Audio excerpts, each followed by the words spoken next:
Votar consciente é um dever de todo cidadão. Fiscalizar a conduta de seus candidatos durante as eleições também é um exercício de cidadania. Você já parou para pensar como tem sido conduzida a campanha do seu candidato? Sabe quais as consequências de se votar em branco ou nulo? Para tirar essas e outras dúvidas, eu vou conversar agora com o promotor Flávio Jordão. Promotor, obrigado por nos receber aqui no Ministério. Obrigado, Érica, pela oportunidade. Promotor, bom, as campanhas eleitorais elas não podem afetar o bem-estar, o sossego do cidadão, né? O que o Ministério Público de Ouro Preto ele recomenda aos partidos para não atrapalhar a paz e o sossego público neste momento de campanha? Bom, eu podia destacar pelo menos duas ações que o Ministério Público está tomando junto com a Justiça Eleitoral e que são de observância pelos candidatos e partidos e coligações. Uma é a proibição de propaganda eleitoral dentro da zona tombada de Ouro Preto. Ouro Preto é cidade patrimônio, então não é possível a fixação de propaganda eleitoral nos prédios situados dentro do perímetro urbano tombado. A outra atitude que os candidatos devem observar é evitar que os carros de som com propaganda política eleitoral fiquem em volume excessivo, perturbando o sossego da população.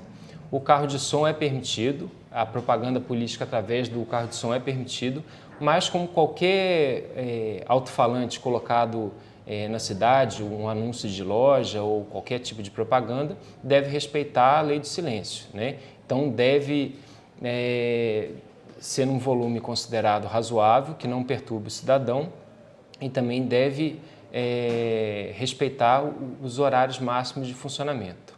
Sim, doutor, e o cidadão ele pode fiscalizar essas restrições? Ele pode denunciar se vir alguma irregularidade?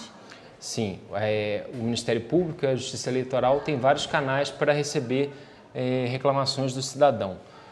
Uma delas é a própria Promotoria de Justiça, o Ministério Público. A gente está aberto a receber denúncias pessoalmente ou através do telefone 3551-6003. Da mesma forma, o cartório eleitoral também pode receber denúncias pessoalmente ou através do telefone. E a Justiça prevê até um mecanismo de denúncia através da internet. É só buscar no site do TRE Minas Gerais e existe o link para as denúncias online. Bom, e tem os chamados showmícios, que a gente chamava showmício, que antes podia e agora não pode mais, é proibido. O que significa showmício e por que ele foi proibido agora, doutor? Showmício é o comício que contém um show musical ou um artista para fins de entretenimento da população ali presente. Realmente antes ele era permitido, hoje não é permitido mais porque houve uma alteração legislativa. E o que o legislador buscou com essa alteração da lei foi evitar a influência do poder político, do poder econômico nas campanhas. Entendo.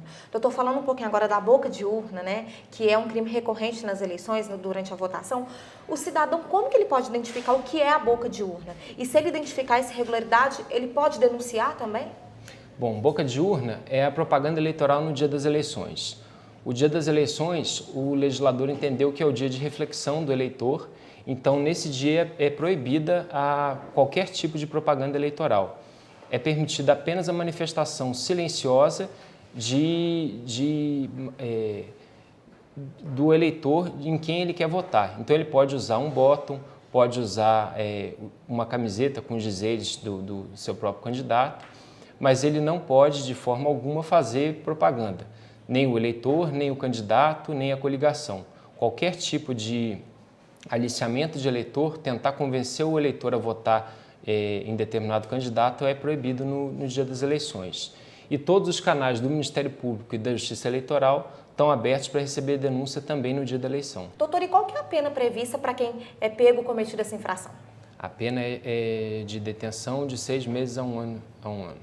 Falando um pouquinho mais agora de voto consciente, o que significa votar branco e votar em nulo? Essa votação, ela implica no que no resultado final das eleições? Votar em branco, agora com a urna eletrônica, é o eleitor, na urna eletrônica, pressionar a tecla voto em branco, depois apertar o confirma.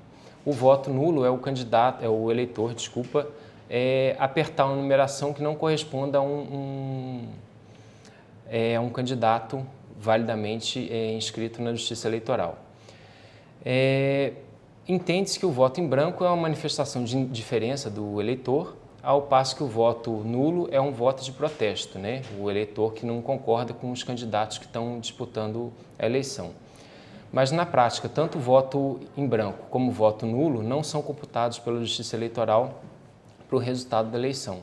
Então, na prática, tanto o voto nulo como o voto em branco não são computados. Então, para verificar quem fez a maioria de votos, são excluídos os votos brancos ou nulos. Doutor Flávio, obrigado por nos receber aqui no Ministério Público. Obrigado. E se você quiser acompanhar a vida pregressa do seu candidato, é só entrar no site fichalimpa.org.br.